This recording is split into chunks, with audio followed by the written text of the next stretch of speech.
Assalamu alaikum. Welcome to your English learning channel Easy English Speaking Course. इससे पिछले दो lesson 10 और 11 में हमने कुछ अल्फाज सीखे जिन्हें हम अदालती मामलात में इस्तेमाल करते हैं। इस वीडियो लेसन में भी हम कुछ और अल्फाज सीखेंगे जिन्हें हम अदालतों में इस्तेमाल करते हैं। तो चलिए इन अल्फाज की तलफ़्फ़ुज़, मानी और जुमलों में इस्तेमाल सीखते हैं। पहला लफ्ज़ है एविडेंस। एविडेंस एविडेंस के मानी है सबूत, यानी वो हक़ाइक़ जो आप अदालत के सामने पेश करते हैं और वो आपके दावे को सच साबित करते हों, हम उन्हें एविडेंस कहते हैं। एविडेंस एविडेंस की एग्जाम्पल है do you have any evidence? क्या तुम्हारे पास कोई सबूत है? Do you have any evidence? Evidence की दूसरी एग्जाम्पल है the police found no evidence against him. Police को उसके ख़िलाफ़ कोई सबूत नहीं मिला। The police found no evidence against him. लफ्ज़ फाउंड की फ़र्स्ट फॉर्म फाइंड है, इसकी सेकंड और थर्ड फॉर्म फाउंड है। फाइंड के मानी है मिलना, जैसे the police found no evidence, police को कोई सबूत नहीं मिला। दूसरा लफ्ज़ है टेस्टिमनी। टेस्टिमनी इस लफ्ज़ को हम दोनों तरह से प्रोनाउंस कर सकते हैं, टेस्टिमनी और टेस्टिमोनी।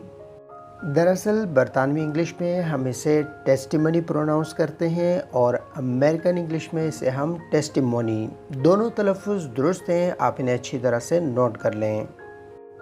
टेस्टिमनी के मानी है गवाही। टेस्टिमनी इससे पिछले लेसन में हमने एक लफ्ज़ सीखा टेस्टिफाई। लफ्ज़ टेस्टिफाई वर्ब है जिसके मानी है गवाही देना, और टेस्टिमनी नाउन है जिसके मानी है गवाही। इन दोनों अल्फाज टेस्टिफाई और टेस्टिमनी, इनके फ़र्क को नोट कर लें। टेस्टिफाई गवाही देना और टेस्टिमनी गवाही। टेस्टिमनी की एग्जाम्पल है he refused to give testimony in the court. उसने अदालत में गवाही देने से इनकार कर दिया। He refused to give testimony in the court. Give testimony यानी गवाही देना। रिफ्यूज़ के मानी है इनकार कर देना, रिफ्यूज़। तीसरा लफ्ज़ जिसे हम अदालती मामलात में इस्तेमाल करते हैं वो है प्लेंटिफ। प्लेंटिफ प्लेंटिफ के मानी है मुद्दई, यानी वो शख्स जो अदालत में किसी के ख़िलाफ़ कोई दावा या मुकदमा करता है, हम उसे इंग्लिश में प्लेंटिफ कहते हैं। मुद्दई के मानी है दावा करने वाला, इसकी इंग्लिश है प्लेंटिफ। प्लेंटिफ प्लेंटिफ की एग्जाम्पल है the plaintiff could not produce any evidence. मुद्दई कोई सबूत पेश नहीं कर सका। The plaintiff could not produce any evidence. लफ्ज़ प्रोड्यूस के मानी है पेश करना। The plaintiff could not produce any evidence, यानी मुद्दई कोई सबूत पेश नहीं कर सका। नंबर 4 पर है बेल। बेल बेल के मानी है ज़मानत।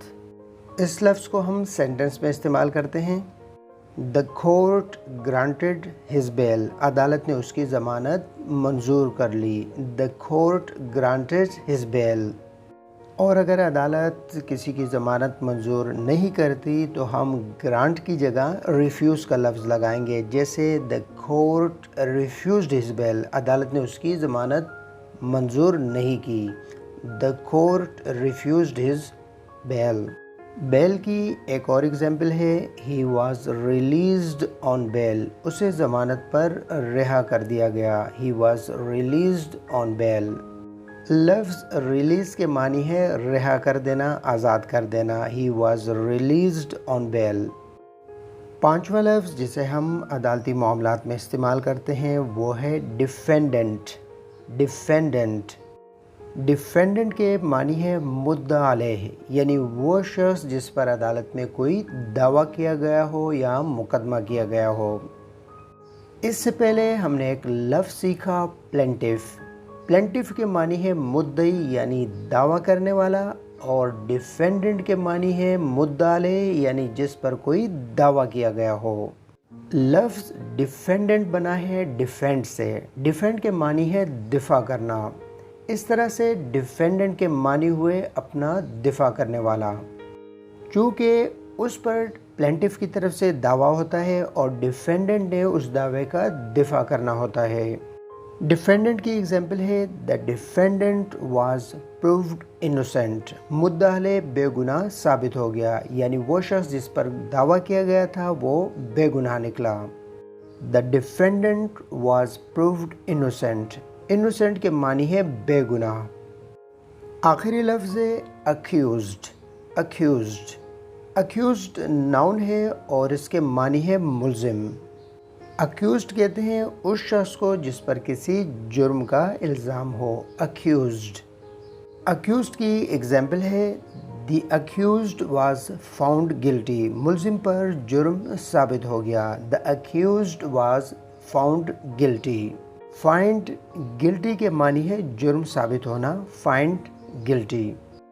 अक्यूज्ड की दूसरी एग्जाम्पल है the accused was presented before the court. मुल्ज़िम को अदालत के सामने पेश किया गया। The accused was presented before the court. Present के मानी है पेश करना। Present. The accused was presented before the court. आप इन तमाम अल्फाज को अच्छी तरह से याद कर लें। याद रखें, अच्छी प्रैक्टिस से ही आप अच्छी इंग्लिश सीख सकते हैं। मिलेंगे आपसे नेक्स्ट वीडियो लेसन में। जब तक के लिए अल्लाह निगहबान।